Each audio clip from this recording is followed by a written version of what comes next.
14 Monday September బయలుదేరాం. అందరం బయలుదేరాం. 14 ఉదయానికి వచ్చేసాం. పిల్లలు పనుల్లో సర్దుకున్నారు, వంటవాడు వంటల్లో సర్దుకున్నారు.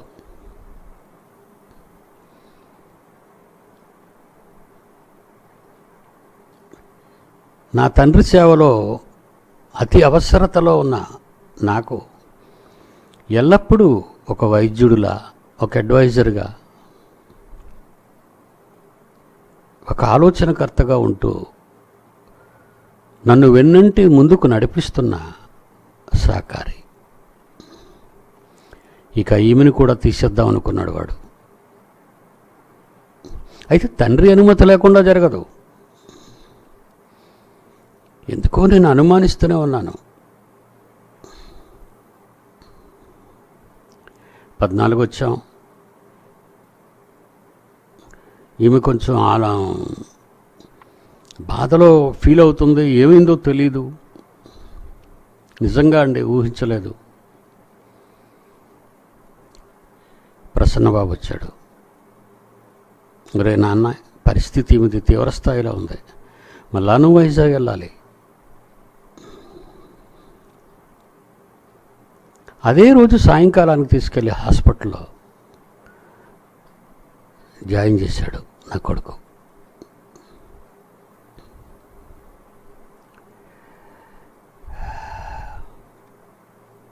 జాయిన్ చేసి వచ్చేసాడు.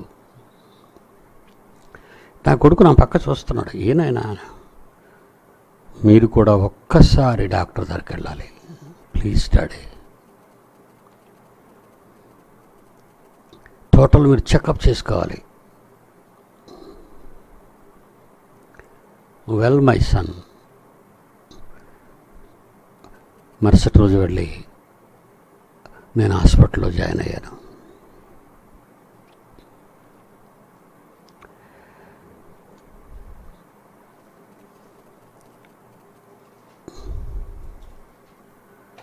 విదిన్ 1 వీక్ హాస్పిటల్లోనే ఆమె చనిపోయింది.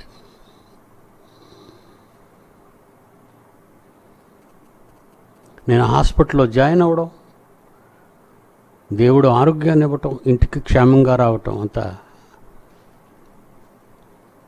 ప్రసన్నబాబే నిర్వహించాడు. ఆ తర్వాత ఆమె హాస్పిటల్లో శవం అయిపోవటం, మరలా ప్రసన్నబాబు వెళ్ళడం, ఆ శవాన్ని తీసుకొని మోదవలసి రావటం, సమాధి కార్యక్రమం జరిగిపోయింది. నా మానసిక పరిస్థితి, వీళ్ళిద్దరికి ముందు ఎస్తేర్ రాణి నా భార్య చనిపోయింది జస్ట్ 1 వీక్ బిఫోర్. ఏమండి, ఏం చేయాలో అర్థం కావట్లేదు. కానీ ఇక్కడ కార్యక్రమాలు ముమ్మరంగా జరుగుతున్నాయి. మోదవలసలో జరగాలి అంటే ఏ విధంగానైనా నా ద్వారా తండ్రి కార్యక్రమాలు జరగకూడదని నా మనస్సుకు అది చేసిన అటాక్ ఏ ఆయుధం ఉపయోగించిందంటారు చెప్పండి? ఎలాంటి ఆయుధాన్ని ఉపయోగించింది నాకు? లోకసువార్త 22వ అధ్యాయము 31, 32 వచనాలు చూడండి ప్రియులారా, పిల్లలారా. లోకసువార్త 22వ అధ్యాయం 31, 32 వచనాలు. సీమోను, నాయనా, పేతురు గారిని పిలుస్తున్నాడు. సీమోను, ఇదిగో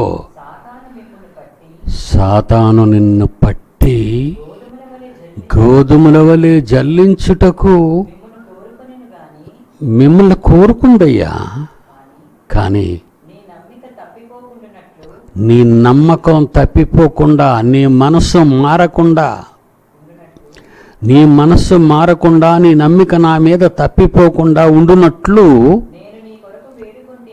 నేను నీ కొరకు తండ్రిని వేడుకున్నాను. తండ్రి, దీన్ని భరించగలరా సీమోను? అంటే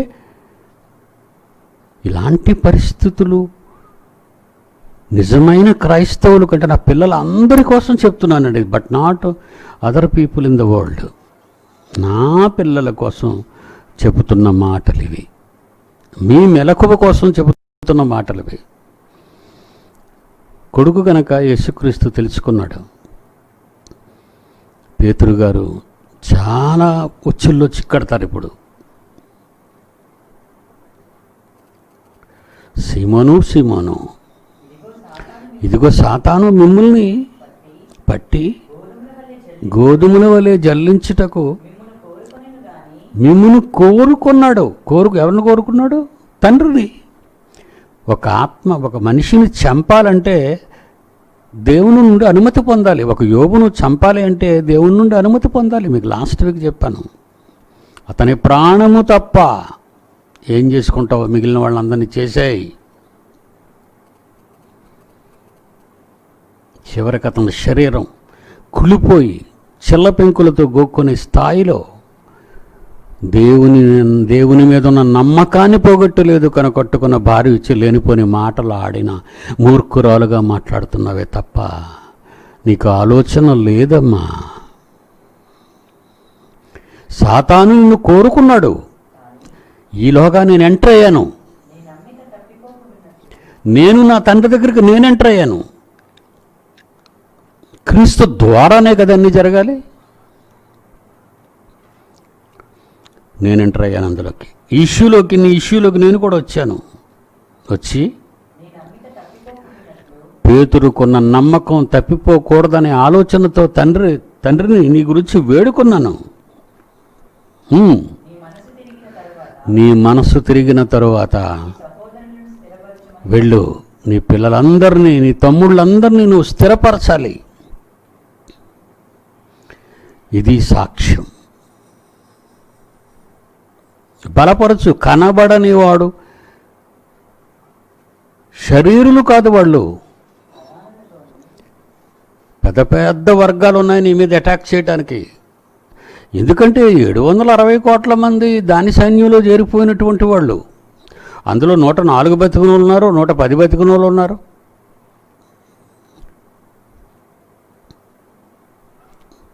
దేవుని పిల్లలారా, యేసుక్రీస్తు ఏమంటున్నాడు సీమోనుతో చూడండి. సాతాను మిమ్మల్ని పట్టి గోధుమల వలె జల్లించుటకు మిమ్మల్ని కోరుకున్నాడు, కానీ నీ నమ్మిక తప్పిపోకుండానట్లు నేను నీ కొరకు పర్టిక్యులర్గా నీకోసమే తండ్రితో మాట్లాడాను. ఏమని వేడుకున్నానో తెలుసా? నా తండ్రిని కాపాడు. అతని నమ్మిక దెబ్బతినకూడదు.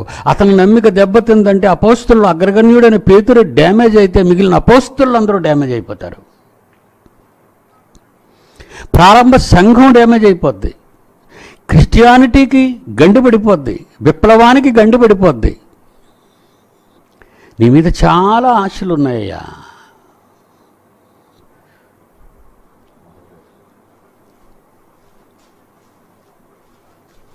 మొదటి రాజుల గ్రంథం 1 దెస్సలోనికీయులు రాసిన పత్రిక 2వ అధ్యాయం 18. 1 దెస్సలోనికీయులు రాసిన పత్రిక 2వ అధ్యాయము 18. కాబట్టి మేము మీ యొద్దకు రావాలనని ఉంటిమి. పౌలనే నేను పలుమార్లు రావాలి మీ దగ్గరకు అనుకున్నాను, కానీ సాతాను మమ్మల్ని అభ్యంతరపరిచింది. సాతాను అభ్యంతరపరిచింది ఏంటంటే కర్ర పట్టుకొని చిన్నబడిందా, తుపాకీ పెట్టుకొని చిన్నబడిందా? అది కనబడదు. వీళ్ళకి అడ్డంకులు ఏర్పడుతున్నాయి. వీళ్ళని మానసికంగా కృంగదీసే కార్యక్రమాలు సాతాను చేపట్టింది. అప్పుడు మీరు కరిగిపోయి ఏంటండి బాబు దేవుడు పని చేస్తాననుకున్నప్పుడల్లా ఏటో ఇలా జరుగుతుంది, ఇది ఇష్టం లేదా ఆయనకి అని ఒకవేళ నీ నోట రాని మాట వచ్చిందో నీ విశ్వాసం డ్యామేజ్ అయిపోయినట్టే. ఈ పోరాటంలో నువ్వు ఓడిపోయినట్టే.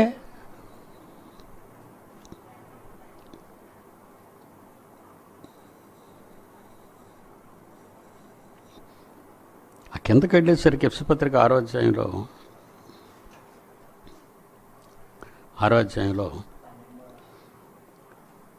12వ వచనం దేవుడిచ్చు సర్వాంగ మీరు అపవాది తంత్రములు ఎదిరించుటకు శక్తిమంతులగునట్లు తంత్రాలను ఎదిరించండి.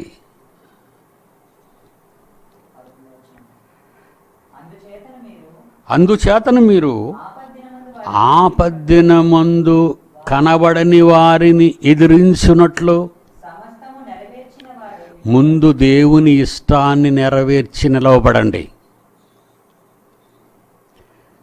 ఏంటంటున్నాడు? దేవుని ఇష్టాన్ని నెరవేర్స్తేనే మీరు నిలబడగలుగుతారు.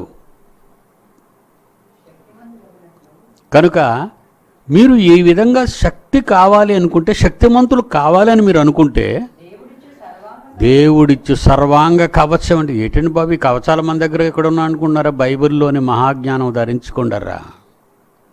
ప్రతి దానికి సొల్యూషన్ రాశాడు ఆయన.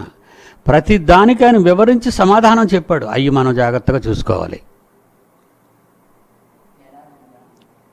ఎలయనగా సత్యమను దట్టుడు వాక్యం. వాక్యం అర్రా. మీ నడుమునకు వాక్యాన్ని అంటే వెన్ను వంగిపోకూడదు, నువ్వు వంగకూడదు, ధీటుగా నిలబడాలి, దానికి దొరకకూడదు. సత్యమును దట్టి మీ నడువు కట్టండి. నీతి అని మైమరువు నీ శిరస్సుకి. హెల్మెట్. నీతి అనే మైమరువు ఏంటి? నీతి అనే హెల్మెట్ ఏంటి? నీతి అనే ఈ కవచం ఏంటి అనుకుంటున్నారా మీరు? నీ నమ్మిక. అబ్రహాము దేవుని నమ్మెను, అది అతనికి నీతిగా ఎంచబడెను. కొడుకు నీ అంటే వెళ్ళిపోయాడు, అంతే. నమ్మాడు కనుక తీసుకువెళ్ళాడు. నువ్వు లేచి ఈ దేశాన్ని విడిచి నీ కుటుంబంతో సహా వచ్చాయంటే ఎక్కడికైనా అడగలేదు, లేచిపోయాడు. నమ్మితేనే ఈ పని మీరు చేయగలరు.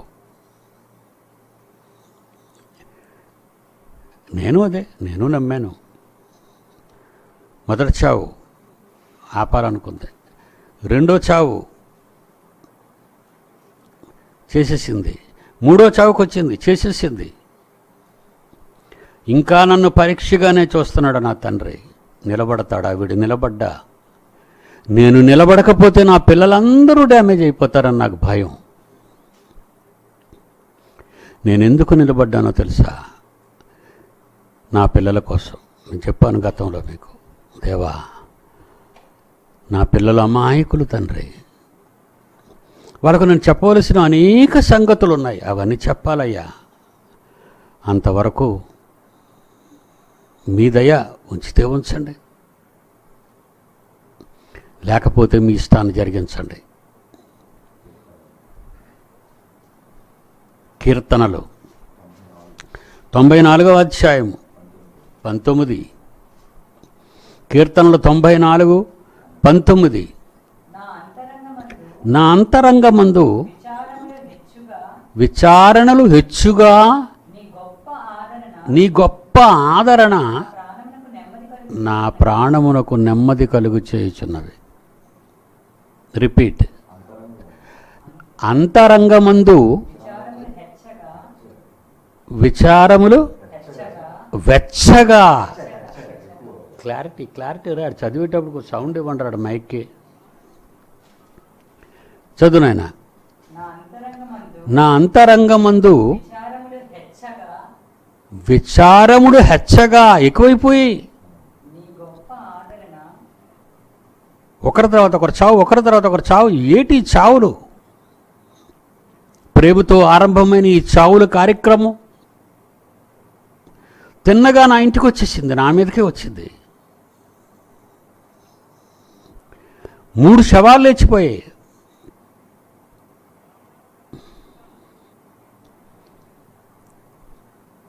ఇలాంటి కష్టకాలంలో దావీదును గుర్తు చేసుకోవచ్చు మనం. చాలా బాధలు అనుభవించాడు. నా ఇష్టానుసారమైన సేవకుడు, నా ఉద్దేశములన్నీ నెరవేర్చువాడు. నీతి అనే మైమరువు. అది నీతి అనే మైమరువు. నా అంతరంగమందు విచారములు ఎక్కువైపోగా నీ గొప్ప ఆదరణ అదే క్షణంలో నా ప్రాణానికి నెమ్మది. లాస్ట్ డెడ్ బాడీని తీసుకురాకముందు అప్పటికే నాకు మరణించారు అని తెలిసిపోయింది. ఎప్పుడైతే చనిపోయాడని బాబు చెప్పగానే నేను వెంటనే వెళ్ళి నాకు అన్నం పెట్టండి అన్నాను. బాబుతో ఒకటే చెప్పాను, రే నా బరువంతా నా మనసంతా ఏదో నిండిపోయినట్టుగా తేలికైపోయిందిరా బాబు అన్నాను ప్రసన్నబాబుతో.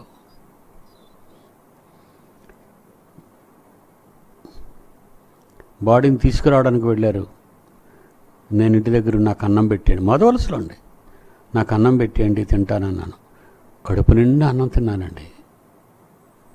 తిన్న తర్వాత నాకు దావీదు గుర్తొచ్చాడు. బిడ్డ మరణించింది, 3 దినాలు ఉపవాసం ఉన్నాడు, కన్నీటి ప్రార్థన చేశాడు, బ్రతికించాలని బోరున దేవుని సన్నిధి నేర్చాడు. కానీ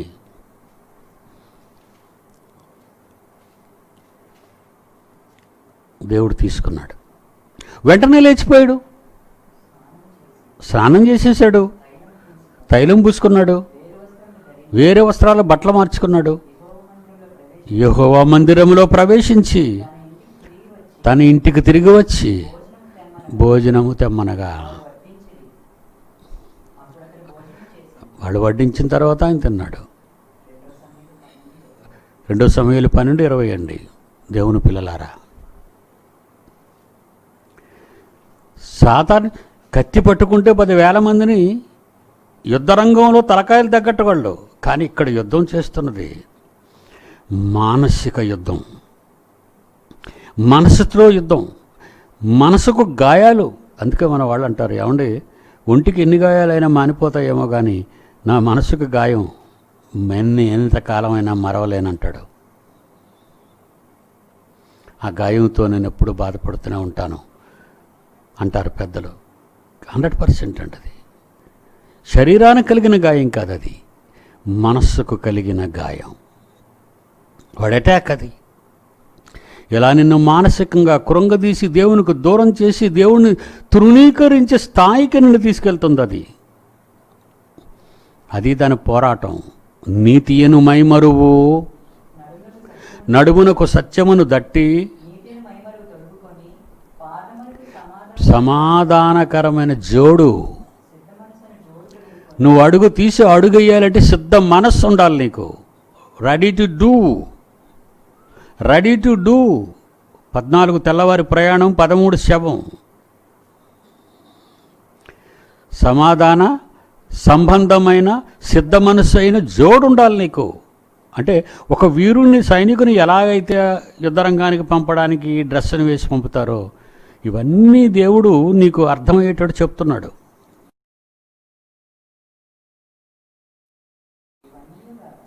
ఇవన్నీ కాక విశ్వాసమనే డాలు, దేవుని నమ్మటంలో ఒక ఇన్స్ట్రుమెంట్ తీసుకున్న డాలు. ఈ డాలు ఎందుకో తెలుసా? శత్రువుని మీద అనేక అగ్ని బాణాలు కురిపిస్తాడు.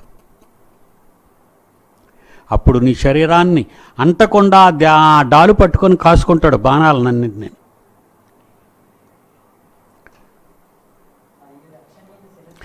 రక్షణయను శిరస్థానం దాని మీద. దేవుని వాక్యం అనే ఆత్మ ఖడ్గం. ఇదంతా బైబిలేనండి. మీరు ఎలా ఉండాలో, ఎందులో ఉండాలో, దేన్ని చేస్తూ ముందుకు నడవాలో అవన్నీ చెప్తున్నాడు అంతే. ఇక్కడ ఒక సోల్జర్గా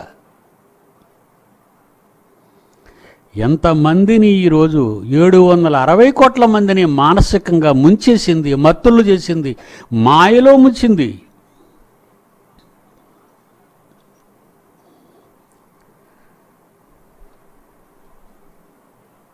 నిజంగా ప్రియులారా, నా పిల్లల కోసం ఇదంతా చేయక తప్పదు నాకు. ఇక నా పిల్లల కోసం నేను ఇక చెయ్యక తప్పదు. అన్నిటినీ సహించుకున్నాను. దేవుడు అందరి వలన ఆదరణ ఇచ్చాడు. ఆయన వల్ల అనుభవించా, అన్ని సుఖాలు అనుభవించాను. కష్టాలు అనుభవించకూడదా? ఏకంగా సుఖాలు అనుభవిస్తావా? పరీక్ష ఉండదా? నువ్వు నిలబడతావో నిలబడవో అని ఆలోచించాలి కదా. నీకు ఇచ్చేది స్వర్గం, నువ్వు వెళ్ళేది శాశ్వత లోకం, అది అనుభవించడానికి నీకు శాశ్వత జీవితం. అంత అమోఘమైన ఆ మహాకార్యక్రమం నీ పట్ల నెరవేర్చాలంటే మరి నిన్ను పరీక్షించకూడదా?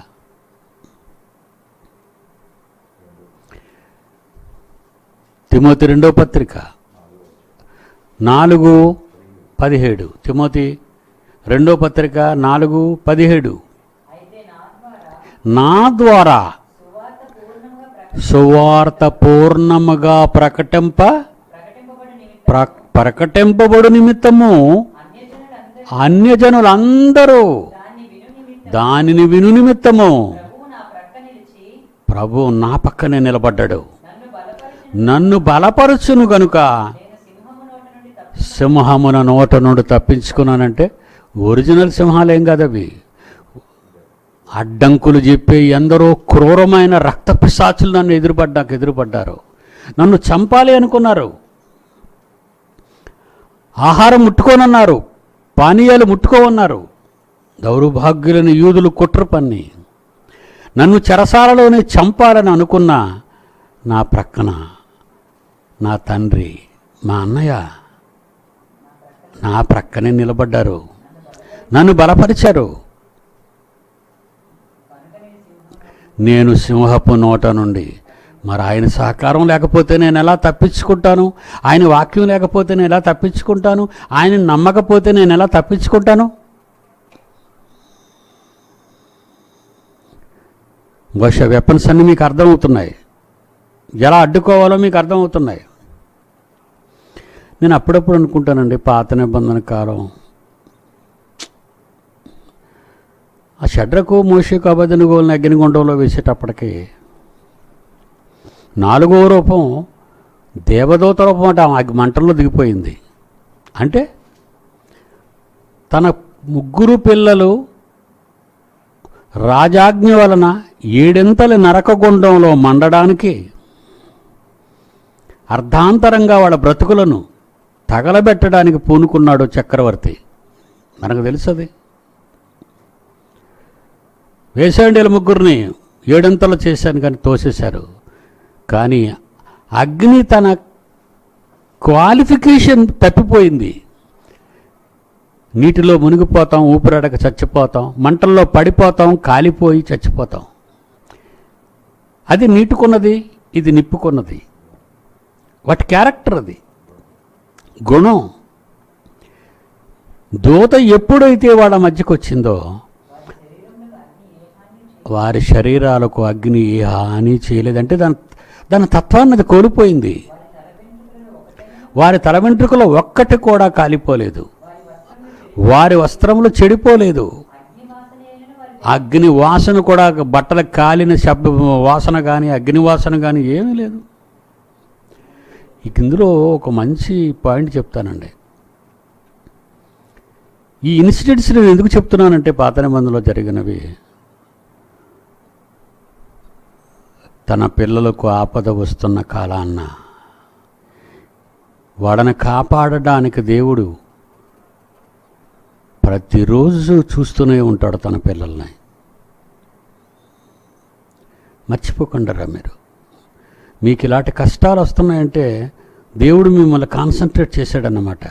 ఏటి వేసేయటం అయిపోయింది, మరి దూత దిగిపోయి దానికి మంటకున్న గుణాన్ని తీసేయాలంటే వీళ్ళు దూకక ముందు నుంచే ప్రిపేర్ అయి ఉండాలి. అది అంటే శత్రువు వీళ్ళ మీద కుట్ర పన్నిన అదే టైంలో దేవుడు కూడా స్పందించాడు. అది మీకు చెప్పే పాయింట్. దేవుడు కూడా స్పందించాడు. నీ వెంట ఉన్నాడు, నీతో ఉన్నాడు, నీ కోసం ఆలోచన కలిగి ఉన్నాడు. తన మనసంతా నువ్వే, తన కళ్ళ నిండా నువ్వే. అదండి మీ తండ్రికి ఉన్న గొప్ప ప్రేమ మన పట్ల. అదేనండి నన్ను బలపరిచింది. నమ్మానండి నేను ఆ మాటల్ని, నమ్మాను ఆ మాటల్ని. ఇంకా భూమిలో దిగుతున్నాడు దానియేలు. సింహాలు తమ గుణాన్ని మానేసుకున్నాయి. ఏ మనిషి వచ్చినా మీద పడి ముక్క ముక్కలుగా చీల్చి తినవలసినటువంటి పిండి చేసేస్తాయి ఎముకలను కూడా. అలాంటి క్రూరమైన సింహాలు దానియేలు దగ్గర లొంగి ఉన్నాయా? చూస్తూ ఉండిపోయాయా? అవునరా. అంటే రాజు నిర్ణయం తీసుకున్న క్షణాన్న దేవుడు రంగంలోకి తన సైన్యాన్ని దించుతున్నాడు. ఇది నోట్ చేసుకోవాలి మీరు. శత్రువు నిన్ను చంపడానికి కుట్ర పన్నుతున్న అదే టైం పరలోకంలో నీ కొరకు ఆలోచన ప్రారంభమైంది. కాపాడు, వెళ్ళి కాపాడు. తన సైన్యాలు, దేవుని సైన్యాలు మీకు తెలుసు కదా, దూతను పంపాడు.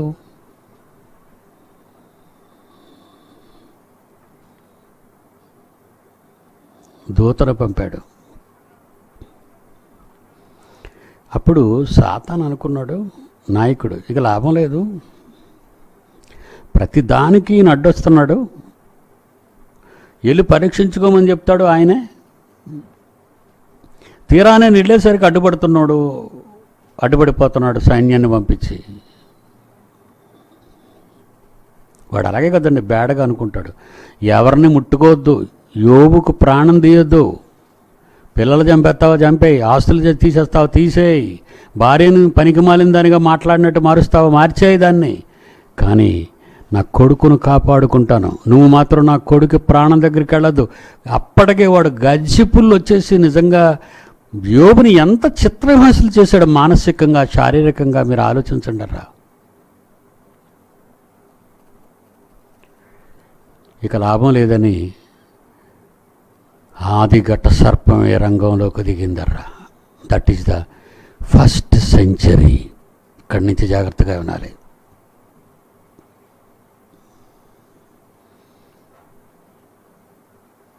ప్రభువా, బాబా నీ పేరు చెప్తే చాలు ప్రభువా, వణికిపోతున్నాయి. పిచ్చివాళ్ళారా, నువ్వు అనుకుంటున్నావు అవన్నీ చాలా ఆట దయ్యాలు నాయన. మెయిన్ విలన్, యూనివర్సల్ విలన్ దిగుతున్నాడు ఇప్పుడు. ఎందుకో చెప్పమంటారా? యూనివర్సల్ హీరోగా నేను రంగ ప్రవేశం భూమి మీదకి చేశాను గనుక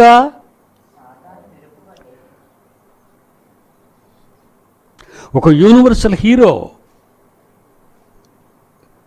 క్రైస్ట్ జీసస్ చక్రవర్తి. ఆయన పెద్ద ఆయన తన కొడుకునే దించాడు ఆ రంగంలోకి. ఇమీడియట్ యాక్షన్ రావడానికి సాతాను అంత తెలివైంది కాదు కదా, దేవుని అంత తెలివైంది కాదు కదా, కనుక దానికి కొంచెం లేట్ అయింది. అది దిక్కముందే తన సైన్యంతో హెరోదులో ప్రవేశించి క్రీస్తును చంపాలనుకుంది కదా. తన సైన్యం చేయలేకపోతుంది ప్రతిదాన్ని. దాని కిందున్న లోకనాథులు, దానికి ఉన్న అధికారులు, ప్రధానులు, వీళ్ళందరికీ మిస్ అయిపోయాడు ఆయన. క్రీస్తు బతికిపోయాడు.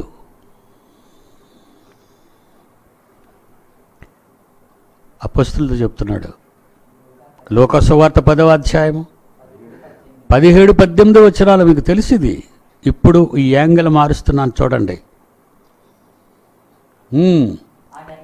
ఆ 70 మంది శిష్యులు సంతోషముతో తిరిగి వచ్చి, ప్రభువా, దయ్యములు కూడా నీ నామమున వలన నాకు లోబడుచున్నవి, వణికిపోతున్నాయి, మమ్మల్ని చూడగానే భయపడిపోతున్నాయి అని అంటున్నారు శిష్యులు. ఆయన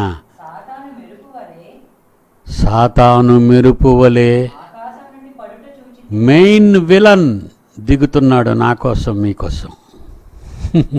ఎప్పుడు దిగాడో చెప్పండి. ఇది ఆయన బ్రతికుండి 30 ఏళ్ల దాటిన తర్వాత 3 ఏళ్ల ఆయన తండ్రి సేవలో తిరుగుతున్నప్పుడు, స్వైర విహారం చేస్తున్నప్పుడు నరజాతి మధ్య తట్టుకోలేని ఘటసర్పం మెయిన్ విలన్ ఆకాశము నుండి ఎంత వేగంగా వచ్చాడట. మెరుపు మెరుపు మెరుపు, క్షణాల్లో ఈ దిక్కు నుండి ఆ దిక్కుకు మెరుపు, కొన్ని వేల కిలోమీటర్లది. మెరుపు వేగంతో దిగాడు.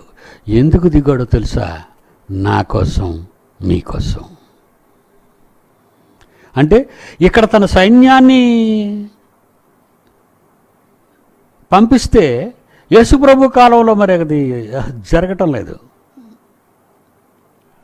దేవుడు తన సైన్యాన్ని పంపితే ఏదో ఫైట్ చేద్దాం మేము.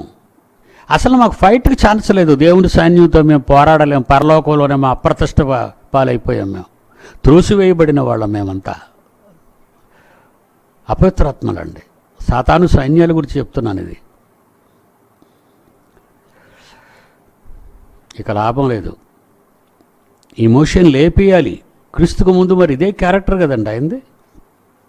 మోషన్ లేపేయాలి. కుట్ర పన్నాడు, పుట్టినప్పటి నుంచి పన్నాడు. ఫరో ముందు నిలబెట్టాడు. ఫరో దగ్గర పన్నాడు కుట్రలో. ఒక వెంట్రుక నేల రాలలేదు మోషేకి. మోషే గెలిచాడు. ఇక లాభం లేదు. తను ఎవరినైతే 430 సంవత్సరాల బానిసరికపు వ్యవస్థ నుండి విడిపించి దేవుడు వాగ్దానం చేసిన పాలుతేనుల దేశానికి 40 ఏళ్ల పాటు నడిపిస్తాడో అక్కడ వేద్దాం మోషేని అనుకున్నాడు. అక్కడ వేద్దాం మోషేని. ఎలా? తన వారి చేతే తనకి కష్టాలు కలిగిద్దాం. నిజంగా అండి, యూదాపత్రికలో ప్రతివాడు నేను పుట్టినప్పుడు బోధించిన శవం గురించి అండి, శవం గురించి అండి వాళ్ళు పోట్లాడుకున్నారు అన్నారండి. ఎవరు మీరు? శవం ఎవరికి కావాలి? దేవుడికి దేవుడికి అవసరం లేదు. మున్సిపాలిటీ వాళ్ళకి ఊరి మీద ఇక్కడ అవసరం లేదు. ఊరికి అవసరం లేదు. తీర కట్టుకున్న వాళ్ళకి అవసరం లేదు. కన్న వాళ్ళకి అవసరం లేదు. తీసుకెళ్ళి సమాధి చేసేయమంటారు. మోసే శవం గురించి వీళ్ళిద్దరికి ఆర్గ్యుమెంట్ ఏంటి? వెరుబాగులు వాళ్ళారా, నోరు ముయ్యండరా నన్ను బోధకులందరినీ. ఆ రోజుల్లో అక్కడ రాయబడిన సందర్భం 9th verseలో, యూదాపత్రిక 9th verseలో ప్రధాన దూత అయిన మిఖాయేలు దిగిందంటే, అబ్బో, దేవుని సైన్యంలో ప్రధానులు దిగారంటే నాయకుడు కనుక. మోజెస్ నాయకుడు. ఆ తరానికి ఈజ్ ఎ హీరో. ఆ తరానికి ఆయన హీరో అండి. అలాంటి హీరో మీదకి రావాలంటే, అలాంటి హీరోని సంరక్షించాలంటే దేవుని సైన్యములోని అతిరథ మహారథులు దిగాలి. అందుకే ప్రధాన దూత అయిన ప్రైమ్ మిఖాయేలు దిగింది. మోషే శరీరానికి ప్రొటెక్షన్. మోషేను చంపకుండా భద్రపరచటానికి ప్రధాన దూత అయిన మిఖాయేలు అపవాదితో ఆర్గ్యుమెంట్ మొదలుపెట్టింది. ఏంటి? ఎవరి మీదకి వచ్చావో తెలుసా? ఈ సన్ ఆఫ్ గాడ్.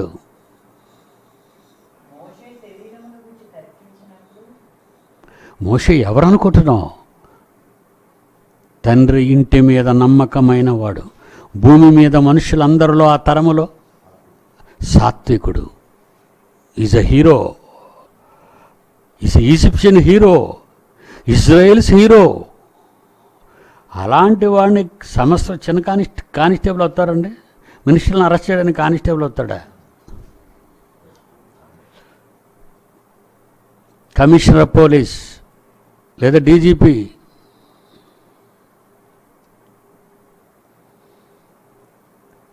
ప్రధాన దూత వచ్చింది, వాదిస్తుంది. ఎవరి గురించి నువ్వు ఎవరిని లేపుదామని వచ్చావు? మోజెస్నా? నువ్వా? లేపు. వాదించింది. ఇక ఆర్గ్యుమెంట్ మొదలెట్టింది అది అపవాది. అప్పుడేమంటున్నావు తెలుసా మిఖాయేలు?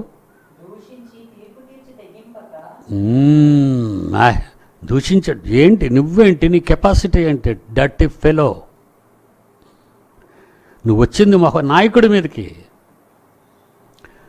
నువ్వు వచ్చింది దావీదు మీదకి, నువ్వు వచ్చింది పిడి సుందర్రావు మీదకి, నువ్వు వచ్చింది సార్వత్రిక దేవుని సంఘములోని ఆ పిల్లలందరూ మహాయోధులు. వాళ్ళ దగ్గరికి వచ్చావు నువ్వు. వాళ్ళు ఎవరనుకున్నారు వాళ్ళు? సాక్షాత్తు తండ్రి కుటుంబానికి చెందిన భూమి మీద ఉన్న దేవుని కుటుంబాలు అవన్నీ. No right to touch. దూషించి తీర్పు జడ్జిమెంట్ తను ఇవ్వలేదు. నువ్వు పోవాలి ఇక్కడి నుంచి, నేను లేపేస్తాను అనొచ్చు. మిఖాయేలు చేసేయగలదు. ఎందుకంటే ఓడించి తోసేసింది వాళ్ళే కదా. సాతాను సైన్యాలు, సాతాను నాయకత్వాన్ని పరలోకంలో ఓడించి కిందకు తోసింది వాళ్ళే, ప్రధానులే, తండ్రి సైన్యంలో ఉన్న గొప్పవాళ్ళు. ఇక ఈ ఇష్యూ తండ్రి వరకు రానవసరం లేదు. ప్రభువు నిన్ను గద్దించును. లార్డ్, మా ఏలినవాడు ఉన్నాడు పరలోకంలో, అతడే నిన్ను ఏం చేయాలో ఖండం చేస్తాడా, పనిష్మెంట్ ఇస్తాడా, ఆయన డిసైడ్ చేస్తాడు. పోయింది. యేసు ప్రభు కాలం నెక్స్ట్ వచ్చింది. ఇప్పుడు మెయిన్ విలన్ దిగాడు పైనుంచి. మెయిన్ విలన్ ఘట సర్పం. మెయిన్ హీరో వచ్చాడు, ముల్లోకాల మహా హీరో ఆయన దిగాడు. కనుక ఆలస్యంగా తెలుసుకున్నది అతని కార్యక్రమాలన్నీ తిలకించి తన సైన్య సమూహాల ద్వారా పరికించి ఇక దిగింది స్వయంగా. ఇక లాభం లేదు, నేనే వెళ్ళాలి.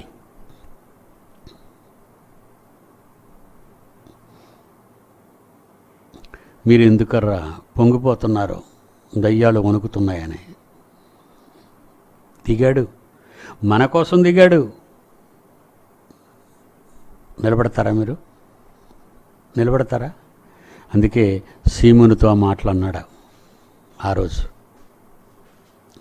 ఇక మనతో ఏవైనా మన కోసం దిగుతాడా? ఈరోజు మనం సార్వత్రిక దేవుని సంఘంగా, పిల్లలంగా ఒక విప్లవాన్ని తీసుకొచ్చాం మనం దేవుని మీద, దేవుని కోసం, మానవ జాతిని వెలిగించటానికి. ఎవడో నోరు మన ముందు ఎత్తకుండా ఉండడానికి. ఆడు శాస్త్ర, ఆడు సైంటిస్టా, వాడు హిస్టోరియనా, లేక వాడు పొలిటీషియనా, వాట్ ఎవర్ ఈ మేబీ, ఎవడైనా మన ముందు నిలవలేడు. అందుకే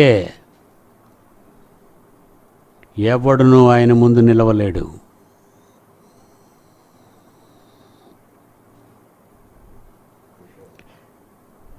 యెషయా గ్రంథం 48:10.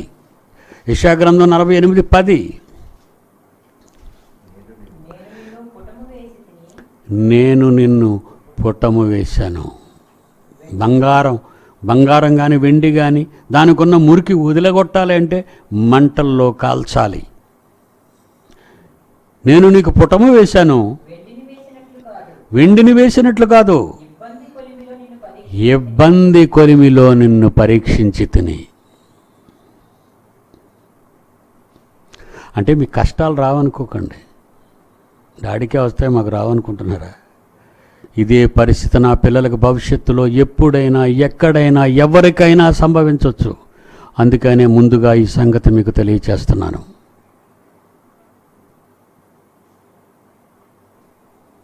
నిన్ను పుటము వేశాను, నిన్ను మండించాను. ఏ మంటల్లో మండించానో తెలుసా? వెండి వేసినట్లుగా మీకు కనిపించే ఈ నిప్పుల్లో పుటమిలో, ఈ పుటమిలో కాదు నేను వేసింది మిమ్మల్ని, నీ బంది కొలిమిలో నిన్ను పరీక్షించాను.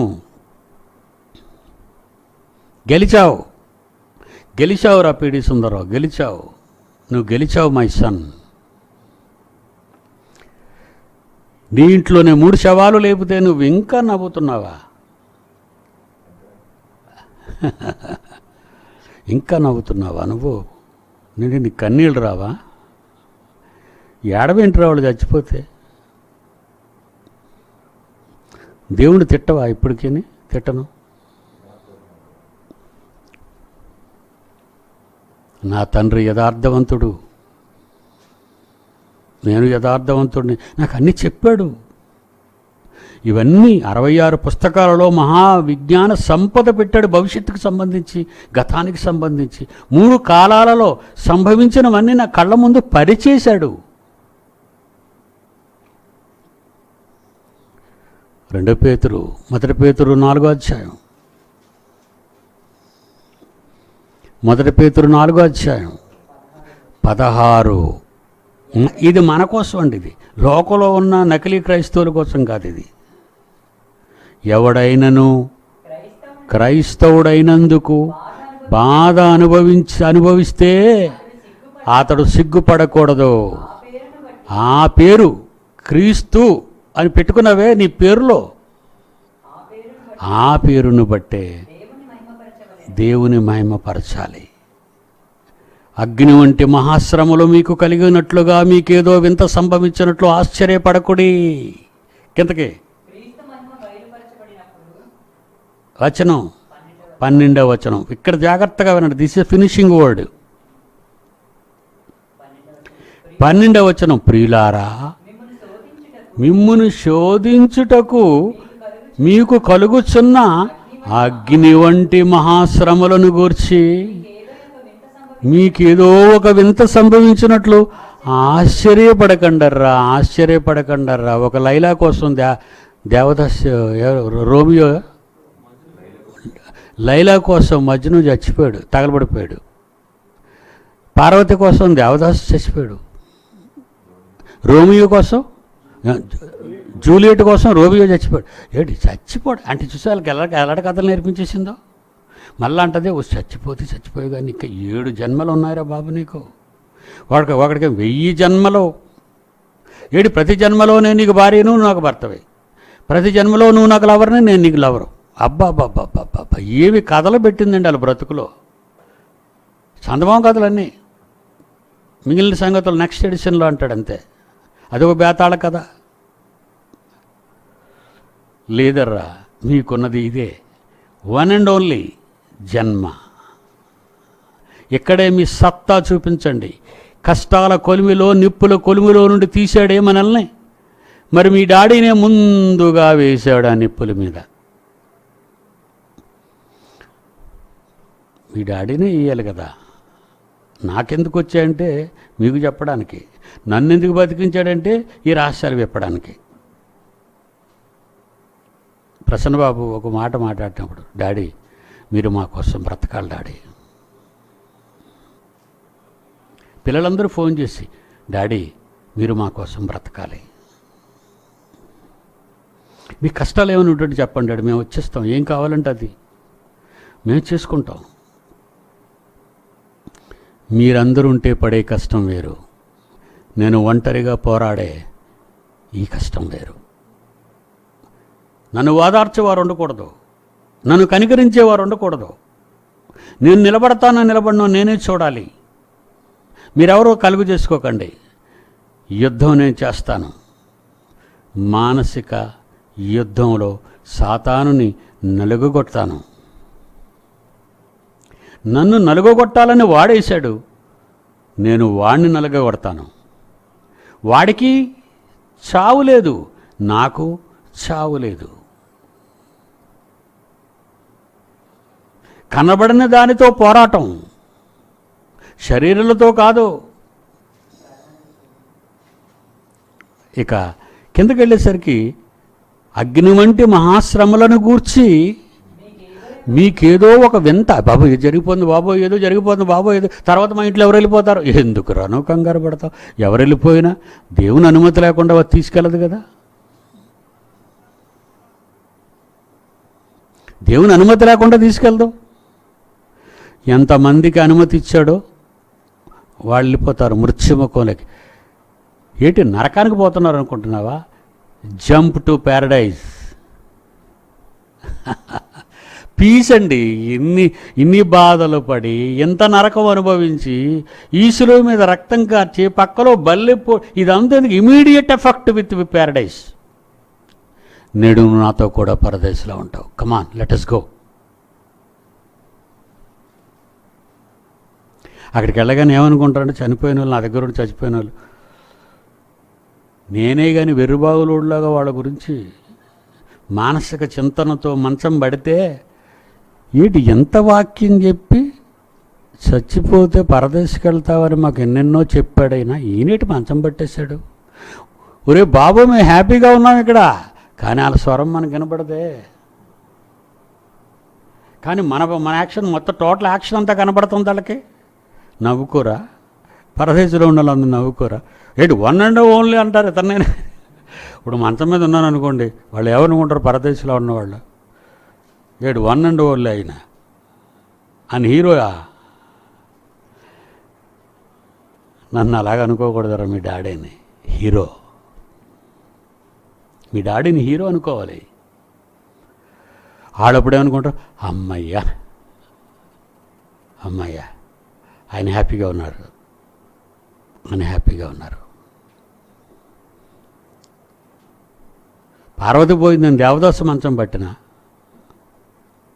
అనార్కలి పోయిందని సలీం మంచం పట్టిన, ఏమండి ముంతాజు పోయిందని షాజహాన్ మంచం పట్టిన, ఆ మంచం పట్టించాడు. కనుక మంచం పట్టిన చచ్చిపోతారే తప్ప ఎవడో బతకడు. అంటే ఓడిపోయినట్టే కదా వాళ్ళు.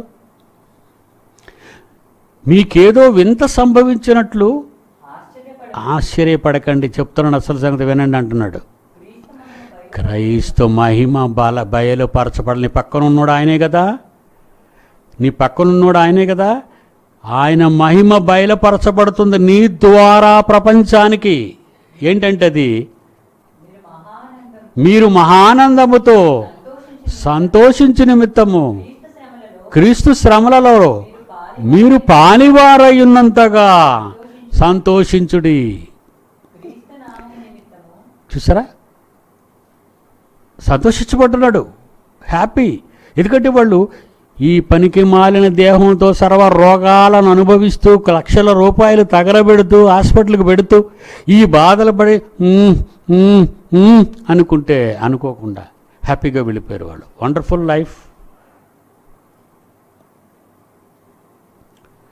ఈ టైంలో అట మన మీదకి ఎవరు వస్తారట?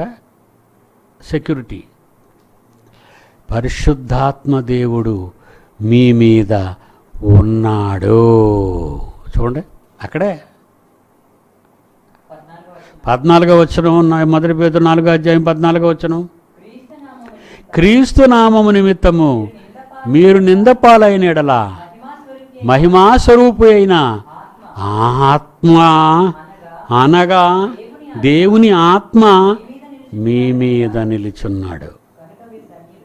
మీరు ధన్యులు, బ్లెస్డ్ పీపుల్, ఆశీర్వదింపబడిన వాళ్ళు. పాత ఫోటోల్లో, ఆర్సీఎంల ఫోటోల్లో యోసేపు గారి మీద ఒక చక్రం వేస్తారు తల మీద, మేరీ మీద ఒక చిన్న ఒక చక్రం తిప్పుతుంటాడు. యేసుప్రభు వారి శంకలో ఉంటాడు, వాళ్ళకి ఇంకా యేసుప్రభు బాలుడే, ఆయన మీద ఒక చిన్న చక్రం. చక్రాలు కాదు మన మీద ఉన్నవి, ఆత్మదేవుడు నీ మీద నిలుచున్నాడు. వచ్చేసాడు నీ దగ్గరికి. ప్రొటెక్షన్కి ఎవరు వచ్చారు? మరి యేసుప్రభు ఉన్నాడుగా. యేసుప్రభు ప్రక్కన ఉన్నాడు. నిన్ను కాపాడే బాధ్యతలు, నీ గురించి చేయబడిన సృష్టిని కాపాడాడు ఎన్నో కోట్ల సంవత్సరాలు. ఆ తర్వాత యేసుప్రభు వెళ్ళిపోయిన తర్వాత ఆయన వచ్చేసాడు. యేసుప్రభు 33 ఏళ్ళు ఉన్నాడు. ఈయన until the end of the universe. ఇప్పుడు మనతోనే ఉన్నాడండి. ముఖ్యంగా చెప్తాను, పరిశుద్ధాత్మ దేవుడు ప్రపంచంలో ఎక్కడా లీడర్రా మీరు. ఈ వీళ్ళ దగ్గర ఈ 760 కోట్ల మంది దగ్గర సెక్యూరిటీగా ఉన్నాడు కాదు. సార్వత్రిక దేవుని సంఘమైన నా పిల్లలకు ఉన్నాడు ప్రొటెక్టర్గా. చూడండి వచ్చిన మళ్ళీ 14వ వచనం. క్రీస్తు నామమున మీ నిమిత్తము నిందల పాలైన ఎడల మహిమాస్వరూపి అయిన దేవుని ఆత్మ అనగా దేవుని ఆత్మ మీ మీద నిలుచుచున్నాడు గనుక మీరు ఆశీర్వదింపబడిన వాళ్ళంతే. అది ఆయనకు తెలుస్తుంది. మరి నాకెక్కడ కనబడలేదు? నీకు కనబడరళ్ళు. నువ్వు కనబడితే కానీ నమ్మలేని వాడివి. తొమ లాంటి పుండులో వేలు పెడతావు నువ్వు. వద్దు, అలాంటి నిర్ణయాలు తీసుకోవద్దు. అది అపనమ్మిక, అది నీతి అని మైమరువు కాదు. మై డియర్ స్వీట్ చిల్డ్రన్, ఇది మీకోసమే ఈ మాటలు చెప్పాను. ఎన్ని కష్టాలైనా, ఎన్ని బాధలైనా, ప్రారంభ శతాబ్దంలో ఉన్న సంఘం అనుభవించిన బాధలన్నీ నేను అనుభవిస్తున్నాను. మీరు కూడా అనుభవించటానికి నిలవండి. God bless you.